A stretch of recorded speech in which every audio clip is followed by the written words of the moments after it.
Pemirsa, Anda menyaksikan Breaking News bersama saya Aulia Wardani. Jessica Kumala Wongso, terpidana kasus pembunuhan Wayan Mirna Salihin, bebas bersyarat hari ini. Tim kuasa hukum Jessica menggelar konferensi pers di Senayan Avenue, Jakarta. Dan kita akan ikuti bersama konferensi pers Jessica berikut ini.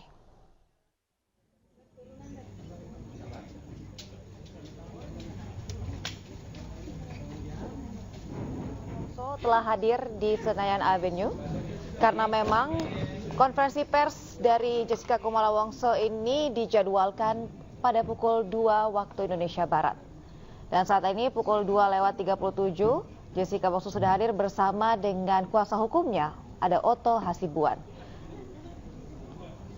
Seperti yang kita ketahui pemirsa, Jessica Kumala Wongso hari ini memang telah resmi bebas bersyarat. Dan ia juga telah menyampaikan terima kasih kepada seluruh rekan media yang telah hadir. Kita bisa mulai. Saya.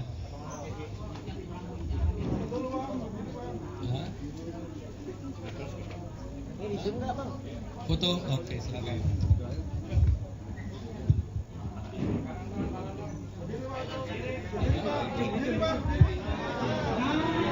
Adapun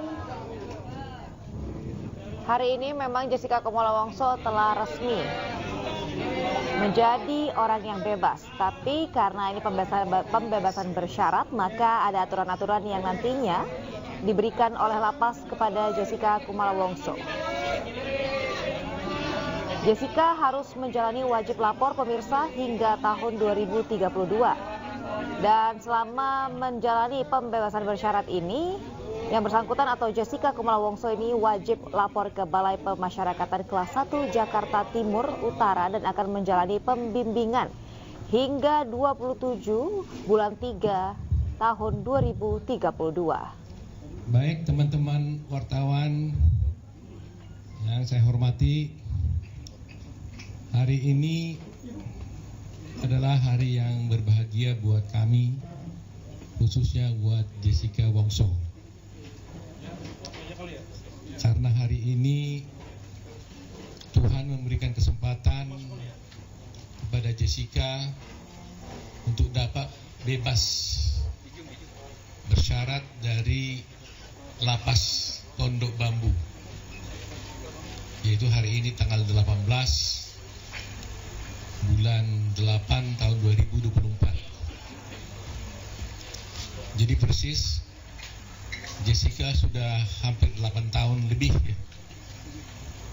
8 tahun setengah menjalani hukuman di penjara Pondok Bambu Cibinong, di Pondok Bambu, lapas Pondok Bambu. Hari ini kami kalau lihat di belakang ini, apa kata-katanya ini ya? Welcome home Jessica Wongso. Jess, welcome home Jess. Ya. Kami buat ini karena kami merasa memang Jessica sudah menjadi keluarga kami semua ini.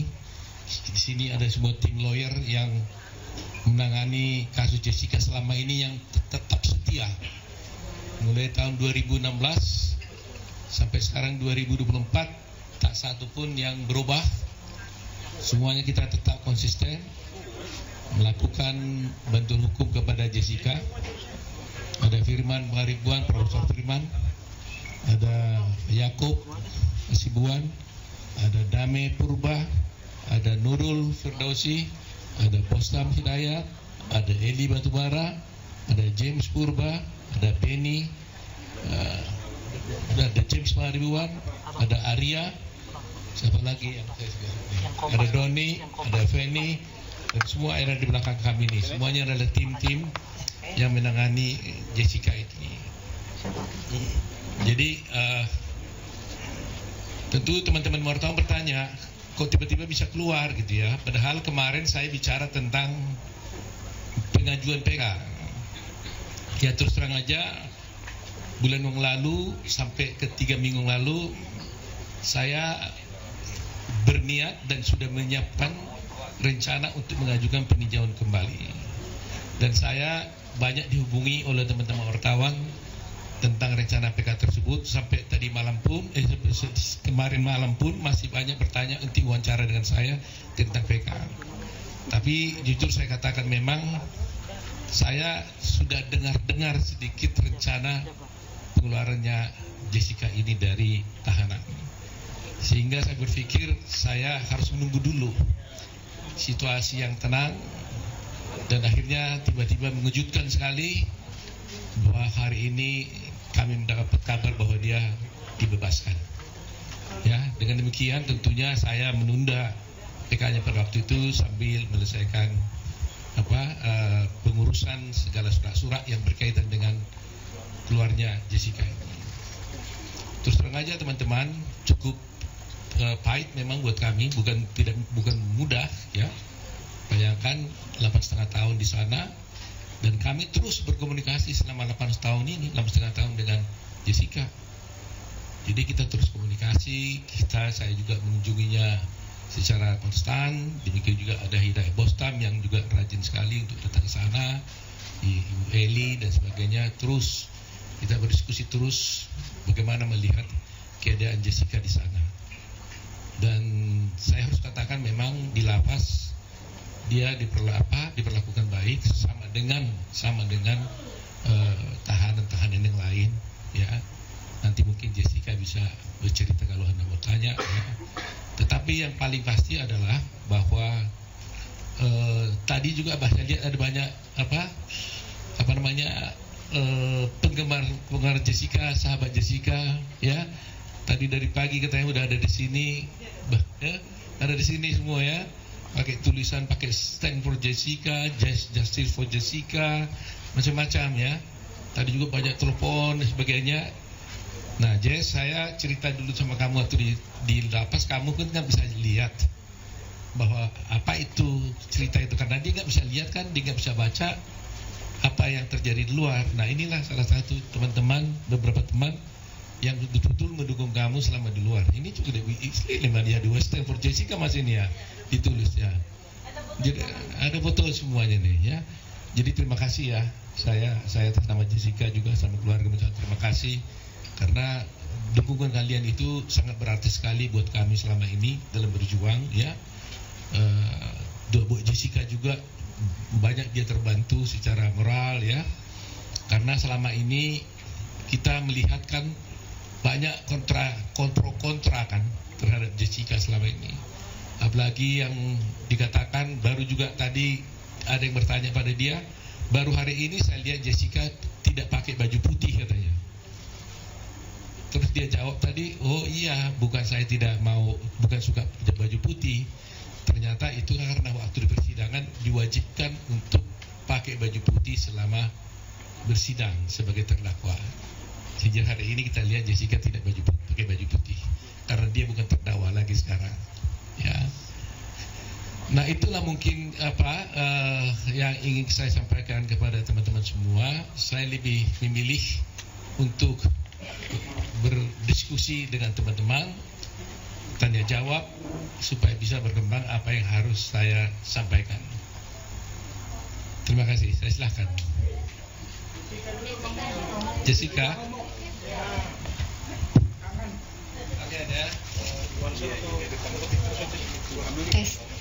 Selamat siang semua teman-teman wartawan, terima kasih udah hadir di sini. Semoga nggak ada yang cedera ya, karena ramai sekali. Saya hari ini bersyukur karena sudah bisa keluar dari lapas dan bertemu kembali dengan keluarga dan teman-teman, dan ini pengacara-pengacara yang sudah seperti keluarga untuk saya. Terima kasih untuk dukungannya semuanya, doa, support dan segala macam hal-hal yang baik untuk saya. Itu sangat berarti, yang membuat saya kuat untuk selama ini saya bisa bertahan. Maaf saya gugup banyak banget orangnya. Untuk pendukung-pendukung saya yang hadir hari ini, terima kasih banyak udah meluangkan waktu untuk ketemu di sini. Semoga semuanya selalu sehat dan baik-baik aja. Terima kasih. Yes, ada pertanyaan dari teman-teman pasti. Kamu udah menjalani selama 8 tahun, bahkan hampir 9 tahun ya, sudah lebih kamu jalani semuanya di dalam mendapat publik itu. Kamu benci nggak sama semua orang atau siapapun yang membuat kamu harus benar di penjara? Kamu benci nggak? Pada waktu awal itu terjadi, saya merasakan sangat sedih sekali ya. Tapi sejalannya waktu, Dan sekarang ini saya sudah memaafkan semua yang telah melakukan hal-hal yang buruk kepada saya. Sudah tidak ada kebencian lagi di hati saya. Jadi sekarang saya udah plong aja untuk menjalani, juga saya harus menjalani apa yang saya harus jalani. Jadi saya sudah maafkan semuanya dan saya tidak ada dendam sama sekali. Tidak ada kebencian diri saya sama sekali. Kalau untuk upaya hukum, saya akan serahkan ke Momoto karena Momoto yang akan ngomong soal upaya hukum. Baik, ada yang lain bertanya?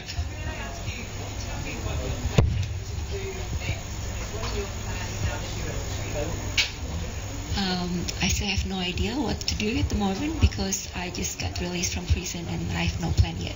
But I'll let you know. Not at all. No.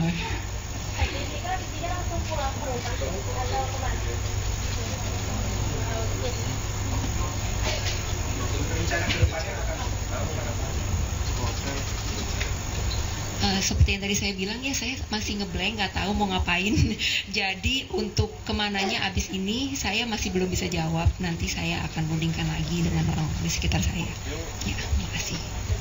Secara psikologi atau tujuan dari sendiri untuk menghadapi kejadian kan benar-benar butuh strategi. Kira-kira inspirasi apa yang untuk masyarakat kira-kira bisa menerima dengan kejadian semua ini? Bagi kita bisa kembali hidup normal seperti biasanya. Saya rasa ini akan berjalan dengan sendirinya ya. Tapi karena yang kayak tadi saya bilang, saya sudah tidak menyimpan kebencian atau perasaan negatif dalam hati saya. Jadi mungkin niat dan pandangan saya di masa depan itu ya, saya mau ya selalu yang terjadi adalah hal yang positif. Jadi kalau misalnya saya meniatkan seperti itu, ya saya berharap saya dan orang-orang di sekitar saya bisa baik-baik saja menjalani kehidupan di masa depan nantinya dengan dipenuhi dengan hal yang lebih baik lagi daripada yang lalu. Iya. Kan disebutkan sebelumnya akan tetap melakukan PK. Apakah ini karena Jessica juga mau membersihkan nama dari kesalahan ini atau nama baik Jessica harus diperbaiki melalui PK ini? Saya tanya suruh jawab katanya. Jadi begini ya mengenai soal PK ini ya. Terus terang aja kita mengambil posisi bahwa Jessica sudah dibebaskan dengan bebas bersyarat, ya kan? Jadi kami tim hukum ini selalu menghormati hukum. Apapun putusan sudah pengadilan, itu kan sudah jelas bahwa Jessica dinyatakan bersalah. Itu putusan pengadilan yang harus saya hormati sebagai seorang lawyer.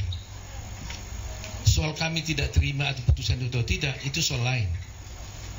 Tapi karena itu formal sudah keluar, harus saya hormati, itulah putusan. Dia dinyatakan bersalah. Tetapi kami sebagai lawyer, tentu nanti kami diskusikan dengan Jessica, merasa bahwa mungkin putusan itu tidak sesuai dengan apa yang terjadi menurut kami. Oleh karena itu, kita akan mencoba peluang untuk mengajukan PK terhadap perkara itu. Ya, jadi itu posisinya. Sebagai seorang lawyer, saya harus menghormati putusan pengadilan karena itu sudah inkrah. Tetapi hukum juga memberikan kesempatan kepada semua pihak, ya, termasuk Jessica, apabila merasakan ingin mengajukan PK, juga hukum juga memberikan kesempatan dan hak itu kepada dia. Itu persoalannya. Ya. Maksudnya bahwa sekarang Jessica sudah bebas, berarti kan PK itu apakah itu masalah nama baik Jessica sendiri atau apa? Iya, hukum itu bukan soal hanya nama baik, segala-galanya tentunya, ya. Soal kebenaran kan. Ya, kebenaran kan harus ditegakkan. Jadi ada pepatah mengatakan bahwa kebenaran itu akan mencari jalannya sendiri, kan? Nah, sekarang jalannya kebenaran sendiri itu bagaimana? Apakah juga harus kita ikuti juga jalan kebenaran itu dengan berdiam, atau apakah juga jalan kebenaran itu kata harus kita tompangi untuk bisa mencapai kebenaran sendiri? Nah, itulah yang akan kita wujudkan nantinya. Sehingga kalau kita berpikir bahwa kita merasa ada ketidakbenaran di sana, ya kita harus jalankan. Tetapi selalu saya katakan bahwa saya menghormati putusan. Sebab kalau saya tidak menghormati putusan, saya tidak akan pergi ke pengadilan. Ketika saya mau membela di pengadilan, tentunya saya harus hormati itu. Soal itu menurut kami adalah tidak benar atau tidak, ada jalannya. Jalannya adalah PK. Itu persoalannya. Kemarin kan udah banding dan bahkan sampai tingkat kasasi pun bahkan menyalahkan bahwa ketetapan hukum untuk vonis Jessica. Nah, bagaimana PK ini akan berbeda gitu? Apakah ada bukti yang lebih kuat gitu pada saat melakukan PK atau seperti apa? Ya, terus terang aja kami memiliki novum untuk perkara ini. Berbeda dengan yang dulu, sekarang ini justru kami menemukan novum. Bahwa memang novum ini novum itu kan begini. Novum ini adalah suatu bukti yang ada pada waktu perkara itu dijalankan, tetapi tidak kami temukan bukti itu pada waktu perkara itu berjalan. Yang mana kalau bukti itu tadinya ada pada waktu itu dan bisa kami sampaikan di pengadilan, maka putusan hakim akan bisa berubah. Nah, ternyata selama perkara ini berjalan sekian tahun, 8 tahun ini, kami tidak pernah menemukan bukti itu. Sehingga tidak ada alasan kuat untuk menyatakan ketidakbenaran itu. Tetapi suddenly kami menemukan bukti baru.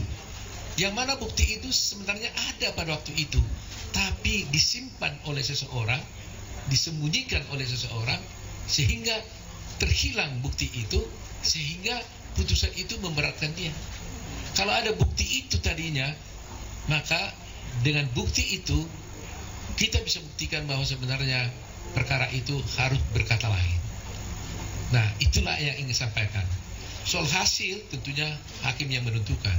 Tetapi sebagai lawyer Anda akan bisa melihat nanti presentasi kami apakah betul yang saya sampaikan ini.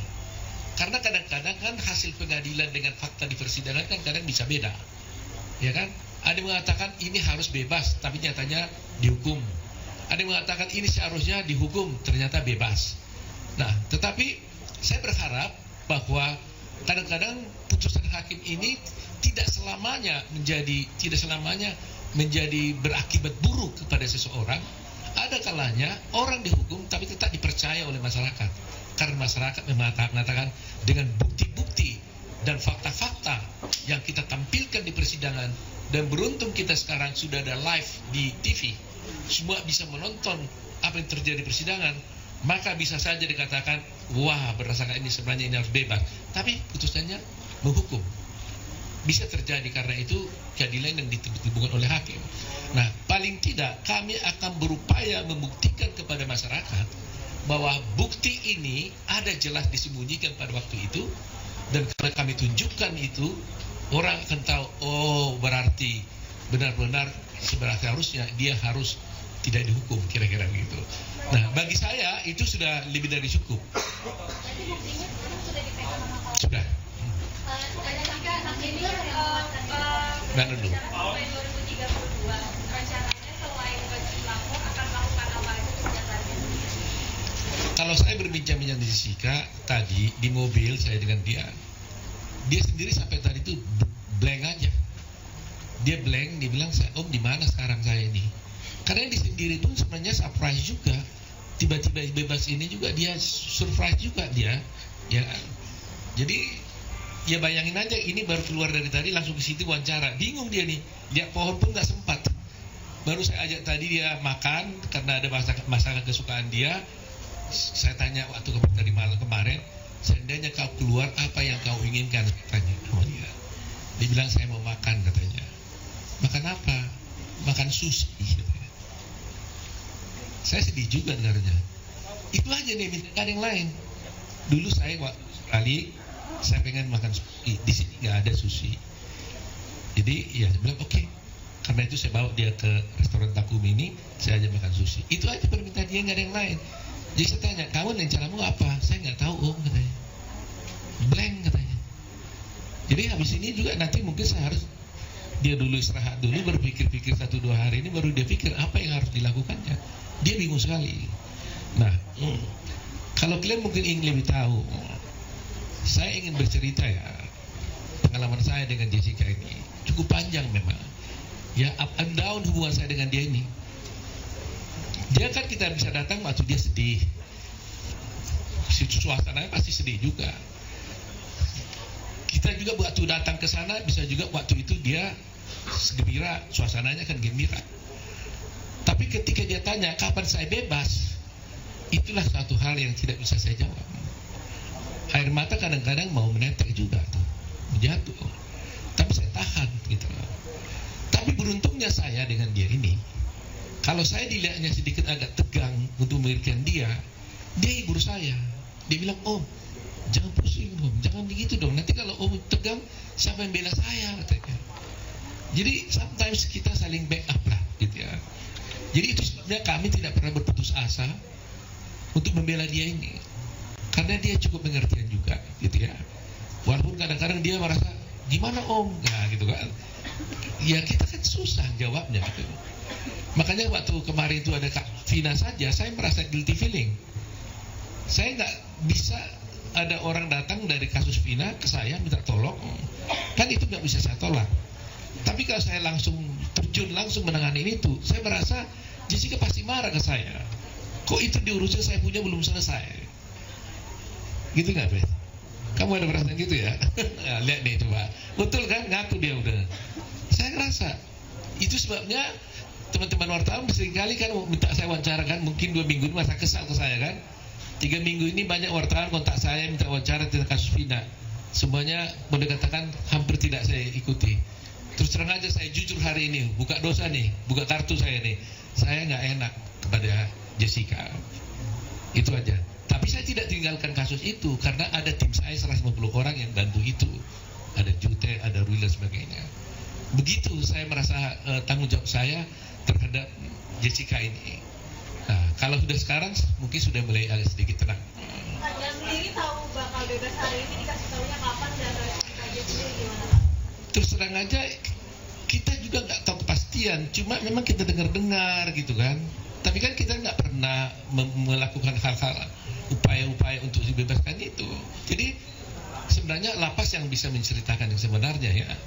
Tapi mungkin secara normatif saya tanya waktu mau pulang, saya sendiri baru nanya tadi, Pak siapa tadi itu ya di Bapas, Jessica ini bebas kenapa ya? Pak Andika ya, Jessica ini bebas kenapa sih sebenarnya? Saya nanya. Dia bilang ya karena dia memenuhi semua ketentuan-ketentuan untuk dia bisa bebas. Itu saya katakan. Ya itu mereka yang tahu tuh. Semua aturan-aturan itu kan ada untuk remisi ini.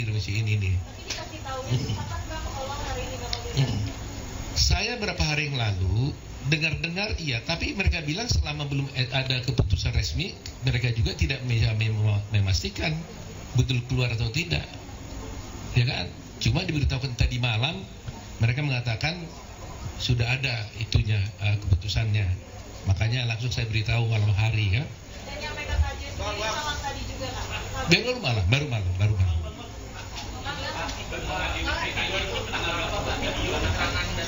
Yang mana sekarang yang cewek sana tuh? Hah? Sini apa? Baru. Bisa disampaikan. Lalu kemudian yang kedua tadi kan katanya ada personel untuk menyembunyikan bukti. Ini itu dari pihak mana? Dan apakah biar ada bukti yang ditemukan di orang tersebut? Kalau soal perkara PK nantilah mungkin kita diskusi khusus hari itu ya. Jadi kita pisahlah dulu ya. Satu kita bicara hari ini tentang bebasnya Jessica. Nanti saya akan undang lagi sekali lagi ketika kami mengajukan PK. Nanti semuanya saya paparkan di sana. Jadi supaya jangan terbagi-bagi ya. Hari ini fokus dulu dengan Jessica dulu deh. Terkait dengan revisi Jessica kan tadi kebanyakan mau cepat sepertinya dari usia 20 tahun dan 8 tahun. Padahal dulu kalau dapat revisi kan berarti ada syarat-syarat tertentu termasuk berperilaku baik di selama persidangan, selama di masa tahanan. Ini membuktikan apakah membuktikan sebaliknya dari hasil profiling kita lihat di secara psikologi Jessica dipastikan dulu ketika itu di masa sidang maupun masa penyelidikan penyidikan. Seperti saya katakan tadi, saya tidak bohong, boleh tanya itu Pak Andika. Saya tanya tadi, itu sebenarnya Jessica ini keluar kenapa?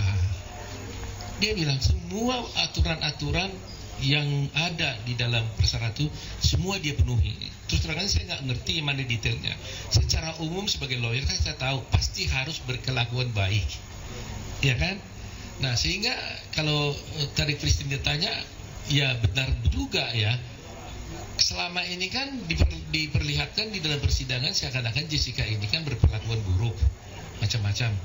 Tapi kenyataannya 8,5 tahun dia di penjara, nyata-nyata dia berkelakuan baik sampai mendapatkan pembebasan bersyarat lebih awal. Kan gitu kan? Nah, apa itu? Boleh nanti ditanyakan kepada LP karena saya tidak punya kompetensi untuk menjawabnya. Saya hanya bertanya tadi kenapa dikeluarkan. Jadi mestinya kan saya yang mengajukan surat supaya dia dikeluarkan kan? Kan wajar dong lawyernya mengeluarkan. Kami enggak, saya enggak pernah mengajukan surat. Boleh cek. Enggak pernah mengajukan surat, enggak pernah apa, saya enggak tahu terakhir ya. Terakhir enggak mengajukan juga. Enggak juga. Enggak ada yang antara kita mengajukan surat. Tiba-tiba ada pemberitahuan dia mendapatkan itu. Wah, kaget juga. Tadi udah dilapas. Saya tanya, kenapa? Karena saya sendiri juga shock juga ya, bercampur senang gitu ya. Hanya dia bilang dia memenuhi segala peraturan-peraturan yang disyaratkan untuk itu. Ya udah, puji Tuhan. Jadi murni karena akumulasi remisi yang begitu banyak. Ya. Jadi mungkin dia berkelakuan baik di rutan ya, di lapas ya. Karena sebagaimana kita tahu memang ya kemarin saya nggak berani ngomong, tapi memang sungguh selama di lapas dia juga banyak bermanfaat lah. Dia juga mengajari orang berbahasa Inggris, dia mengajar orang yoga gitu ya, mengajar yoga, dia ikut juga dalam kerajinan. Tadi mana ada satu, ini satu bukti lah saya ketunjukkan ya. Masih ingat ya, Jess ya? Ini adalah waktu cucu saya lahir 8 tahun yang lalu, dia di lapas. Dia dengar waktu cucu saya lahir, dia bikin ini hasil kerajinan tangan dia sendiri nih di lapas ini nih. Dia serahkan. Nah, ini putri saya ini yang tadi dia dengar dia keluar, datang ke sini tadi dia bawa ini. Wah, apa itu? Saya bilang yang dulu dikasih Jessica, saya mau ketemu dia, bilang terima kasih katanya. Ini. Nah, begitulah dia perilaku dia di lapas. Sampai bikin begini, dan banyak yang bisa diajarinya di sana membuat seperti ini. Ya, ini katanya apa nih Jesse? Mau jelasin apa ini? Iya, pada saat itu teman-teman saya yang di lapas bikin kerajinan tangan seperti ini, jadi saya berniat untuk belajar. Kebetulan Pak cucunya baru lahir, jadi saya berniat untuk memberikan sesuatu karena keterbatasan yang saya punya. Jadi ya saya bikinilah sesuatu yang handmade, yang lebih meaningful itu untuk cucunya. Jadi hasil tangan karyamu ini.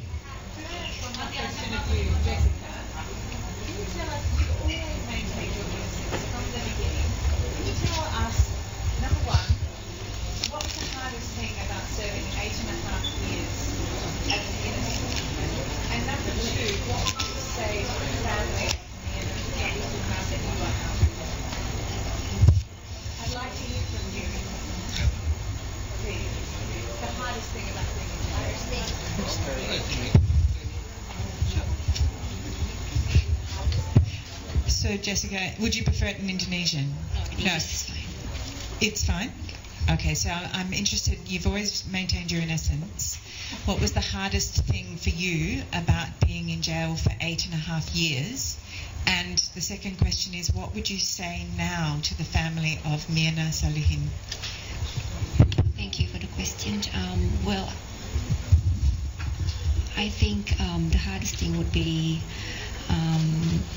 accepting what I have to go through and staying positive and maintaining my sanity and wellness. I guess that's the hardest thing. But sometimes when I'm feeling down, then I have to pick myself up again. And also for Mina's family, well, I'm sorry for your loss. Like, it's my biggest condolences, but that's all I can say for now. Thank you.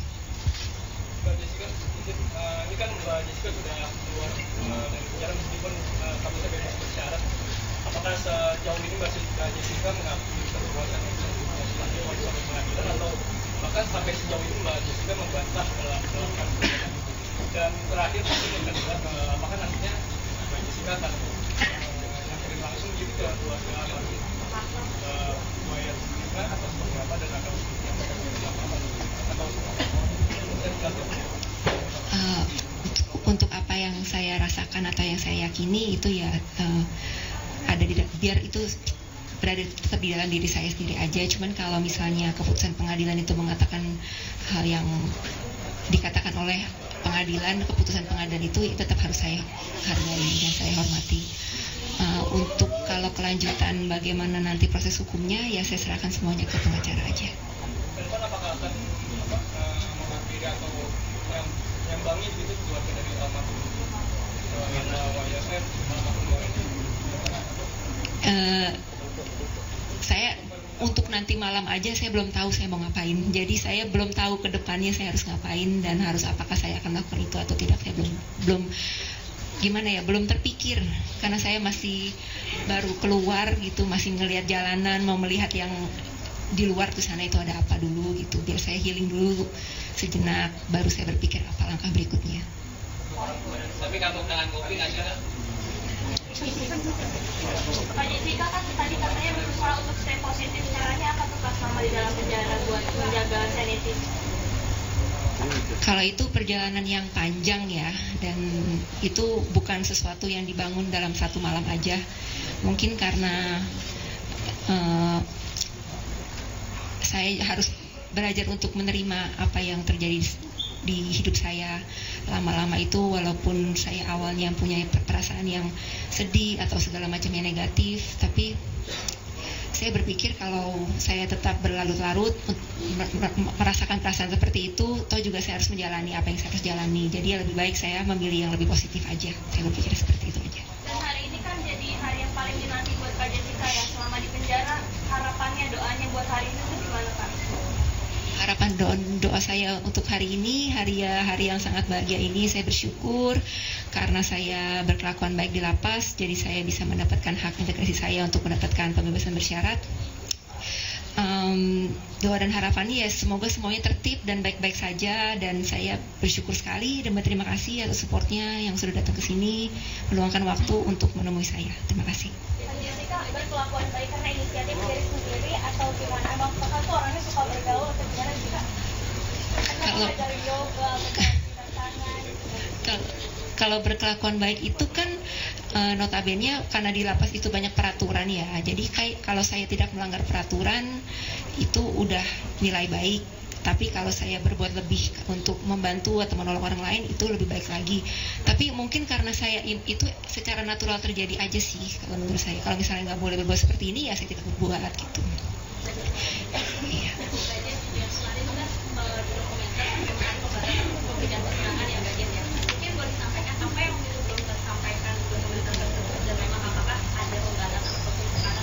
tidak boleh secara lugas menyampaikan apa yang disampaikan.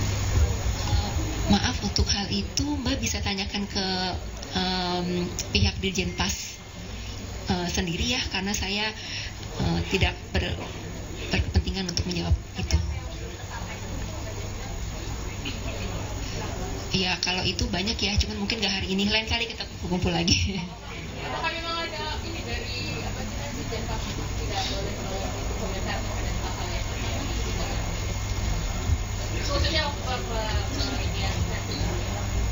Saya kira tidak ada larangan-larangan apapun yang disampaikan kepada saya. Tapi saya lawyer kan tahu bahwa ada aturan-aturan seorang yang baru dibebaskan itu yang harus ditaati karena dia masih bebasan bersyarat, ya kan? Jadi harus dia taati. Tapi itu tidak berarti dia tidak bisa berkata apapun, tidak, ya kan? Tetapi dia harus berkelakuan baik juga di luar, ya kan? Contoh umpamanya dia tidak boleh melakukan perbuatan-perbuatan yang jahat di luar, ya kan? Itu salah satu contoh. Karena itu aturan yang dibuat oleh di PB. Tetapi kalau persoalan apakah seorang terdakwa atau seorang terpidana itu bisa menggunakan haknya di pengadilan, itu nggak pernah dilarang. Nah, itu kan kewajiban yang diatur di dalam undang-undang, bahkan undang-undang dasar gitu loh. Hak orang untuk mengajukan haknya ke pengadilan gitu. Tugas negara sebagai Indonesia khususnya mengenai kasus kamera ini, Mas Menteri sendiri untuk melihat secara luas dari negara sendiri memang sudah jadi melihat dilakukan sebelum, dan apakah nanti ada ketika nilai dari jaksa yang melihat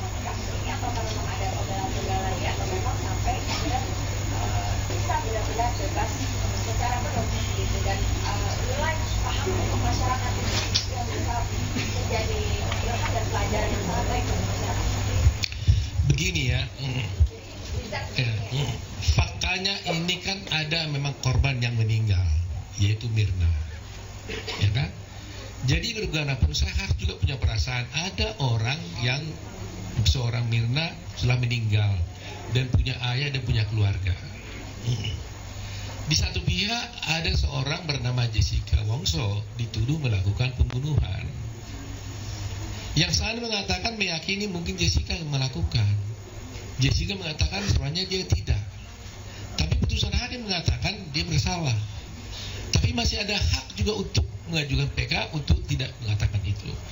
Nah, jadi di sini kita tidak mau berbantah-bantah, gitu ya. Nah, dulu pernah saya ucapkan, seandainya tadinya kami bisa bekerja sama dengan keluarganya Mirna, ya, Anda Darman Salihin, untuk sama-sama satu pikiran untuk mencari siapa sebenarnya yang melakukan pembunuhan, ini akan lebih mudah. Ya kan? Sama-sama kita cari. Kalau memang dia, ya oke, dia. Tapi siapa tahu ada kemungkinan lain. Nah, jadi persoalannya sekarang dilaksanakan menutup suatu kemungkinan, tidak ada kemungkinan lain kecuali dia. Ini yang jadi kita mengalami kesulitan. Kalaulah sedikit mereka buka pintu, siapa tahu memang ada kemungkinan yang lain itu. Inilah sebenarnya yang harus kita cari bersama-sama. Tadinya itu kita harapkan kerjasama yang baik gitu loh. Jadi saya juga sebagai lawyer tidak defend mati-matian sampai rupanya pokoknya tidak. Kita buka bersama-sama fakta-faktanya sebenarnya itu. Nah, kalau Anda tanya bagaimana pembelajaran pada hukum dan sebagainya, saya terus terang aja hanya ingin melihat begini. Banyak kasus ini kan sudah menjadi booming ya. Bahkan kasus Jessica Wongso sudah saya tahu itu sudah menjadi pelajaran umum wajib di beberapa universitas. Ya. Semua mereka mempelajari ini. Bahkan saya sendiri dengan mahasiswa saya katakan, kalau Anda ingin belajar hukum acara pidana menjadi seorang lawyer, Anda tonton filmnya Jessica Wongso, mulai dari awal sampai akhir, saya jamin dia sudah langsung bisa beracara di pengadilan dengan sempurna. Karena apa? Karena itu langsung contoh konkret dari semua hukum acara yang ada di Indonesia ini, mulai dari awal, ya, dengan bagaimana soal-soal kesaksian ada di sana. Cukup dia menonton itu, dia lolos di situ. Nah, tetapi saya juga masih melihat ada beberapa hal yang seharusnya harus diluruskan, karena ada beberapa di persidangan itu yang saya lihat itu tidak dilaksanakan dan bahkan diabaikan. Yang sampai sekarang terus terang saja banyak nanti kita soal PK kita bisa bicara ya. Tapi hanya saya menjelaskan aja. Saya sampai sekarang, bagi saya mungkin Jessica beda. Bagi saya seorang lawyer sebagai seorang dosen, ya, seorang lawyer sebagai seorang dosen, sebagai seorang ketua umum pradi, seorang yang mendalami hukum, saya terus terang tidak puas dengan putusan itu. Karena apa? Karena bagi saya tidak ada kemungkinan dan tidak mungkin seorang hakim bisa menyatakan seseorang itu mati karena racun. Katakanlah ada seorang di sana tiba-tiba jatuh, meninggal, kemudian hakim mengatakan, oh itu meninggalnya karena cyanida, tanpa diotopsi. Itu tidak mungkin dalam teori hukum manapun. Dan itulah yang saya ajarkan ke mahasiswa saya. Bayangkan aja ada tahapan orang mati tiba-tiba yang bukan karena sakit, ditanya matinya karena apa, ya kan? Karena racun. Terus kalau racunnya apa? Masih banyak tahapannya. Tidak mungkin itu bisa terjadi disimpulkan seorang hakim di republik ini maupun di dunia ini tanpa otopsi. Dalam kasus ini Mirna dinyatakan mati karena minum racun dan jenisnya adalah cyanida, padahal dia tidak diotopsi. Apa Anda pernah lihat di republik kita ini ada orang mati yang masuk kasus pembunuhan yang tidak masuk perkara pengadilan yang tidak diotopsi? Kasus Sambo semua diotopsi, Vina kan diotopsi. Tahunnya sama dengan kasus Vina 2016, bersamaan dengan kasusnya Jessica. Cuma kasus dia tenggelam karena Jessica punya itu langsung di live pada waktu itu. Tapi itu juga diotopsi loh tahun 2016. Kenapa Mirna tidak diotopsi? Sehingga hakim mengatakan Mirna mati karena racun dan dia ketahui racunnya cyanida tanpa diotopsi. Dari mana dasarnya? Terus terang aja, saya selalu berharap entah apapun ini, Mahkamah Agung harus menjawab. Apakah seorang hakim bisa menyatakan sebab matinya seseorang yang mati karena tiba-tiba, bukan karena sakit, dan mati katanya karena racun tanpa otopsi? Kalau harus Mahkamah Agung mengatakan itu bisa, saya takluk tunduk. Walaupun tidak ada dalam kamus hukum saya. Itu yang harus dijawab oleh Mahkamah Agung dulu, di luar yang lain-lain. Kenapa Mahkamah Agung dan semua hakim mulai dari pengadilan mengabaikan ini? Argumentasi hukum saya mengenai otopsi ini gak pernah dijawab, tidak pernah dipertimbangkan. Jadi coba bayangkan, bisa nggak Anda terima ada orang mati tiba-tiba jatuh bukan karena sakit, lantas hakim bilang oh itu matinya karena cyanida tanpa diotopsi? Itulah yang terjadi dalam kasus ini. Jadi ada ketidakpuasan saya secara akademik sebagai seorang lawyer tentang putusan ini. Sementara semua ahli yang kita ajukan, baik di Indonesia, baik yang dari luar negeri, Australia dan sebagainya, termasuk Singapura, saya tanya semua itu, mereka mengatakan impossible. Seorang mati karena racun itu hanya bisa diketahui kalau diotopsi. Dan kalau itu tidak diotopsi, maka tidak ada kasus, no case.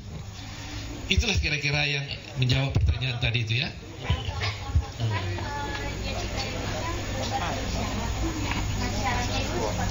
Vicky berapa menit? Nggak tahu, gue pecah-pecah. Ya?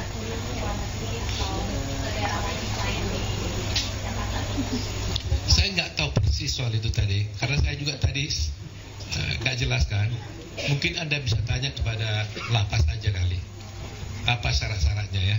Terus terang aja saya nggak detail tahunya tadi. Kak Jessica kan baru ke dunia luar lagi ya. Selain ada yang pro, pasti ada yang kontra dengan Kak Jessica. Kira-kira ada ketakutan nggak sih menghadapi masyarakat di luar lagi gitu? Kekhawatiran pasti ada ya, tapi ya mau bagaimanapun harus tetap dijalanin. Gak boleh saya merasa saya takut, jadi saya tidak berbuat apa-apa gitu. Jadi tetap harus, semuanya harus tetap jalanin. Persiapannya apa Kak? Kira-kira dukungan dari keluarga Kak atau dari siapa? Persiapan menghadapi mental. Kalau persiapan secara spesifik tidak ada. Saya orangnya itu ya hari ini aja, besok apa yang terjadi aja gitu. Cuman kalau dukungan ya pasti di samping saya, di sekitar saya itu pasti ada orang-orang yang sayang sama saya, yang mendukung saya. Jadi itu aja sih yang saya fokusin. Ya, terima kasih. Oke. Siap. Ya. Tentang rekayasa TV dan juga hasil otopsi yang tidak ada itu. Jelaskan Bapak sedikit. Seperti saya katakan, kalau mengenai PK-nya nanti supaya lebih, karena itu panjang lebar dan teknis, nantilah saya ajak teman-teman nanti, saya undang lagi sekali lagi berbicara tentang kalau kita ajukan PK ya. Jadi kita fokus dulu terhadap, saya masih terlalu senang hari ini karena Jessica sudah bebas juga.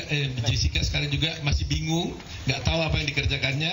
Bahkan tadi saya harus pulang kemana nanti, Om, dia bilang tadi sama saya, pusing juga saya. Gitu ya Pak ya semuanya Mas ya. Terima kasih atas partisipasinya, mohon doanya, mohon dukungannya kepada kami semua. Ada Jako, Firman mau ngomong? Ada? Semua nggak ada yang bicara? Cukup ya? Oke ya, masih ya, masih.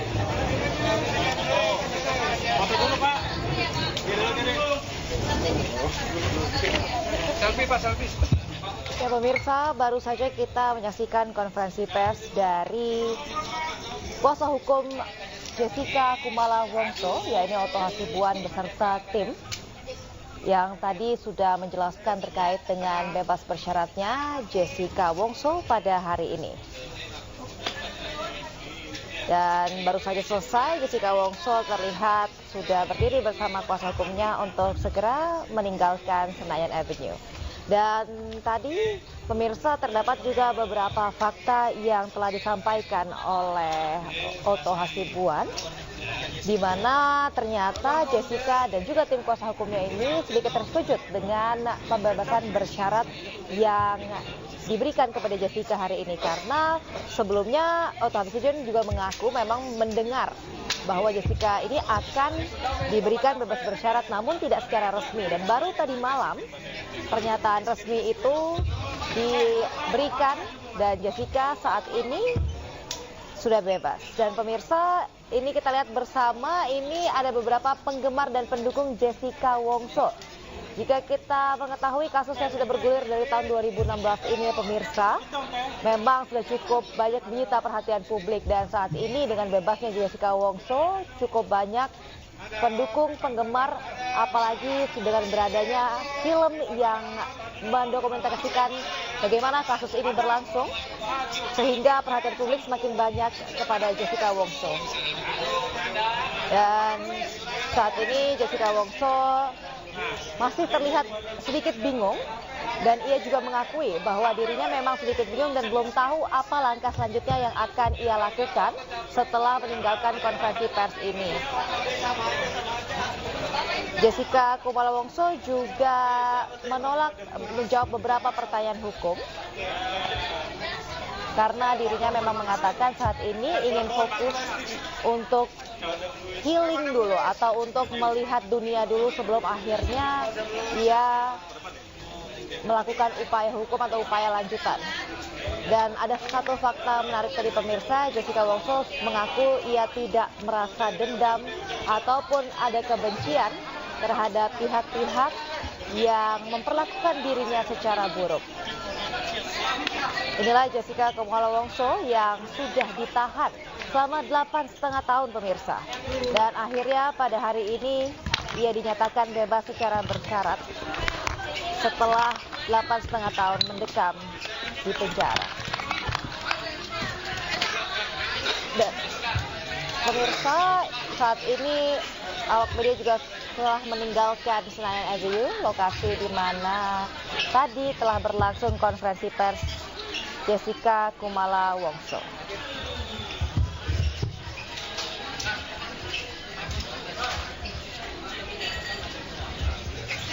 Anda bisa saksikan pemirsa di layar sebelah kiri, ini adalah kondisi Jessica Kumala Wongso pada saat baru keluar dari lapas Pondok Bambu di Jakarta Timur. Dan Jessica ini terlihat keluar dari lapas ini pukul 9.30 waktu Indonesia Barat ya pemirsa. Setelah ia mendekam tadi kurang lebih selama 8,5 tahun di dalam penjara. Pakaian yang dikenakan Jessica terlihat masih sama dengan pakaian yang tadi ia kenakan pada saat menjalani konferensi pers. Dan ia juga masih ditemani oleh kuasa hukumnya yang terus setia menemani bahkan saat ia masih mendekam di dalam tahanan.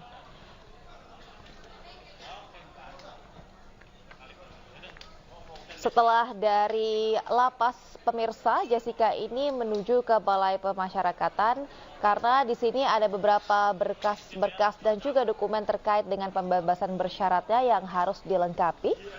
Ia juga selalu didampingi oleh kuasa hukumnya selama segala proses ini berlangsung.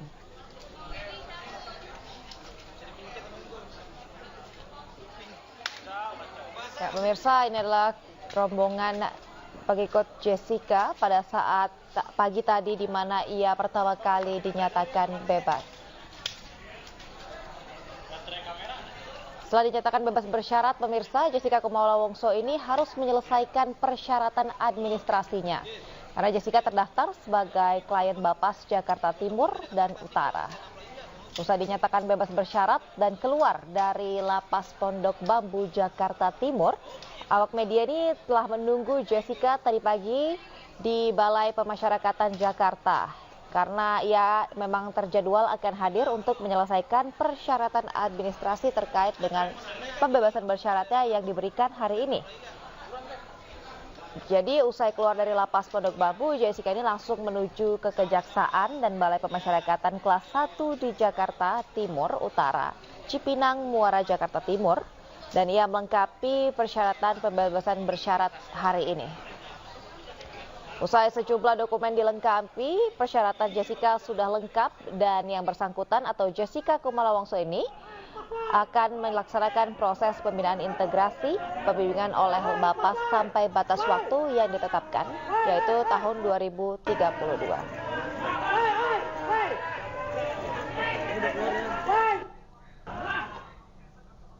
Ya pemirsa, demikian breaking news pada hari ini. Saya Oleh Wardani dan rekan yang bertugas pamit undur diri. Terima kasih, sampai jumpa.